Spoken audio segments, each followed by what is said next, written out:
Bonjour à tous, j'espère que vous allez bien et que vous prenez soin de vous dans ces conditions de confinement. Je suis Annabelle Barba de Zen et Épanouie, je suis sophrologue et j'avais envie de vous partager un petit peu comment je perçois le coronavirus et vous donner quelques conseils pour mieux vivre cette situation. Parce qu'effectivement, on est en train de vivre une situation sans précédent, vraiment une crise. Je trouve que c'est assez fou ce qui est en train de se passer et je trouve que c'est grave. Voilà, je veux pas être alarmiste, mais vraiment je trouve que c'est grave ce qui est en train de se passer. Et je me dis en fait que peut-être c'est l'occasion aussi de s'éveiller, de prendre conscience que là, le fonctionnement qu'on avait jusqu'à maintenant, il est devenu obsolète. Que peut-être c'est le temps de remettre en question notre façon de faire. Parce que tous nos systèmes, ils sont en train de s'effondrer. Notre système financier, notre système économique, notre système scolaire, notre système de santé, tout est en train de s'effondrer. Tout se fait en même temps. Ça s'est jamais passé comme ça. Là, c'est vraiment tout est en même temps, tout s'effondre, tout est en train de se détruire. Juste peut-être pour nous réveiller et pour nous pousser à prendre nos responsabilités et à élever notre niveau de conscience aussi par rapport à ce qu'on fait avec notre planète. Il est temps qu'on change nos habitudes. Je pense que c'est vraiment le moment. Et je le vois vraiment comme ça, en fait, que c'est vraiment une sorte de réveil que nous envoie notre planète pour nous dire: «Hey, là c'est stop, faut arrêter de vous comporter de façon égoïste, de façon égocentrée, de détruire la planète, de consommer à tire-larigot» et je m'inclus dedans. Voilà, moi aussi je le fais, moi aussi ça m'arrive de pas faire attention à comment je consomme et cetera et je pense que c'est le temps, en fait, de se remettre en question et peut-être de faire évoluer nos mentalités et de faire évoluer notre façon de faire. Et même si je vois de plus en plus de personnes qui sont en train de s'éveiller, ça c'est chouette. Et peut-être que vous êtes sur ce chemin-là et c'est vraiment top en fait.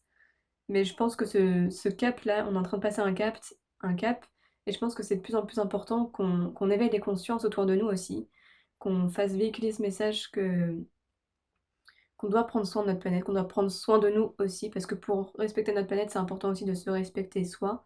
Tout passe d'abord par soi avant d'aller vers l'extérieur. Et ce coronavirus, il est intéressant parce que voilà, il a commencé avec une petite bête. Enfin, en tout cas, on le suppose, avec le pangolin, qui est une petite bête qui est menacée, mais qui pourtant a été braconnée, vendue sur les marchés pour être mangée.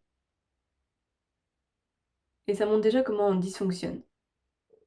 Ensuite, ça a commencé par un immense pays, très polluant, qui produit en masse la Chine, pour encore nous interroger sur notre façon de consommer.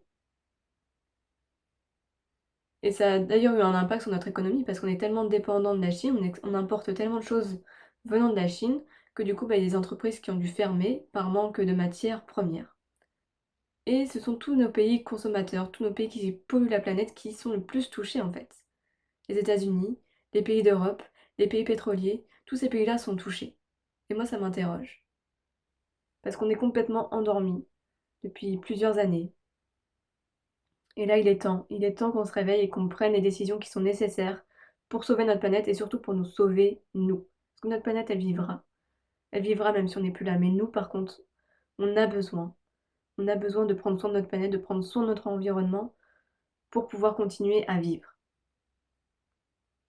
Et ce qui est intéressant d'ailleurs, c'est que ça touche nos voies respiratoires, nos poumons, comme un écho en fait avec ce qui s'est passé dernièrement, où les poumons de notre planète ont été touchés, l'Amazonie, l'Australie, qui ont été en feu, qui sont les deux plus importants poumons de notre planète. Mais le message, il n'a pas été suffisant, ça n'a pas été entendu, par nos gouvernements ou par nous-mêmes aussi. On n'a pas forcément changé nos habitudes, et du coup, la planète, elle nous envoie un message encore plus fort. Et ce qui est intéressant, c'est qu'avec ce coronavirus, ce virus, il a réussi à faire ce que aucun G7 n'a réussi à faire, c'est-à-dire qu'il a réussi à diminuer la pollution. En Chine, à Venise. Et c'est assez incroyable en fait. Et ça fait peur en fait cette maladie parce que voilà, ça touche les voies respiratoires, euh, ça fait mourir. Et souvent en fait l'être humain, il prend les décisions de changement dans la peur. C'est malheureux, mais c'est comme ça. Pour l'instant, on agit comme ça. On prend nos décisions de changement dans la peur quand vraiment c'est le chaos, bah, c'est là où on va décider de changer. Et en fait, notre planète, elle est un peu en burn-out. C'est comme si tout était à l'arrêt. Et c'est assez extraordinaire, en fait, quand on regarde, tout est au ralenti. Ça s'est jamais produit qu'on soit autant en ralenti que ça, et ça nous pousse à revenir à nous-mêmes, à nous reconnecter, à savoir ce qu'on veut, à peut-être s'interroger, se remettre en question. Peut-être ça nous pousse aussi à être créatifs, à, à peut-être découvrir de nouvelles passions, découvrir de nouveaux hobbies, de peut-être être créatif avec nos enfants pour les occuper pendant ce temps de confinement. Et peut-être voilà, se poser les questions de est-ce que la vie telle que je la vis aujourd'hui, elle me convient?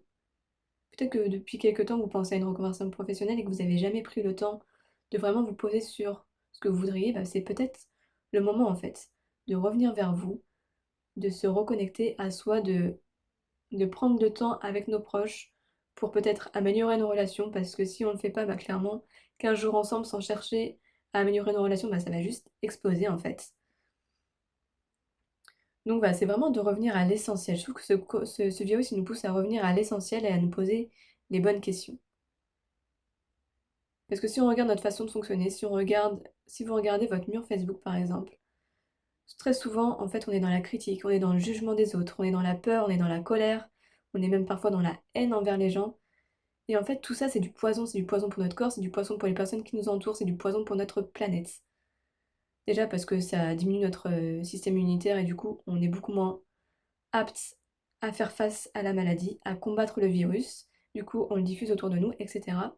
Et puis, ce jugement, cette critique, cette colère, bah, elle se diffuse tout autour de nous et c'est vraiment du poison. Et ce que je vous invite à faire, là, ce dont on a besoin aujourd'hui, c'est vraiment d'amour, de joie, de paix. C'est de ça dont on a besoin pour surmonter ensemble cette situation d'isolement, cette situation sans précédent. On a vraiment besoin d'être solidaires entre nous et de nous entraider. Donc ce que je vous propose pour, euh, pour contribuer à votre niveau, parce que c'est ça en fait que nous pousse à faire ce virus, c'est vraiment à prendre nos responsabilités, à nous entraider, à faire un pas à notre niveau, de faire ce qui est possible à notre niveau, de regarder où est-ce qu'on a du pouvoir pour faire en sorte que les choses elles bougent. Ça sert à rien de critiquer le gouvernement, ça sert à rien de critiquer son voisin, juste faisons les choses à notre niveau. Et peut-être ça vous met en réaction tout ce que je raconte, et en fait c'est ok. C'est ok, si vous n'êtes pas d'accord avec ce que je dis, c'est ok aussi. Voilà, moi je partage juste ce message voilà, que j'ai envie de partager, et peu importe si ça vous parle ou pas, moi j'avais vraiment besoin de partager ça.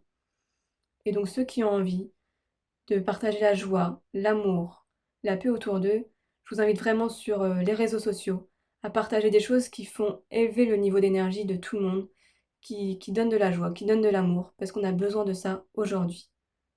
Et de faire partie de ce mouvement, de le lancer et de le diffuser autour de vous, et juste de voir ce que ça crée en fait.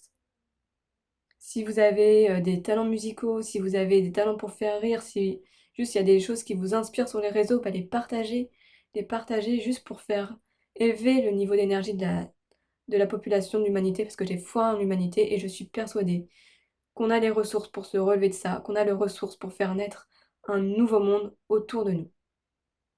Et oui, c'est vrai, il y a des inconvénients à cette situation. Je suis pas en train de nier qu'il y a des inconvénients. Oui, c'est clair qu'il y a des impacts financiers. Oui, c'est clair qu'il va y avoir un impact économique.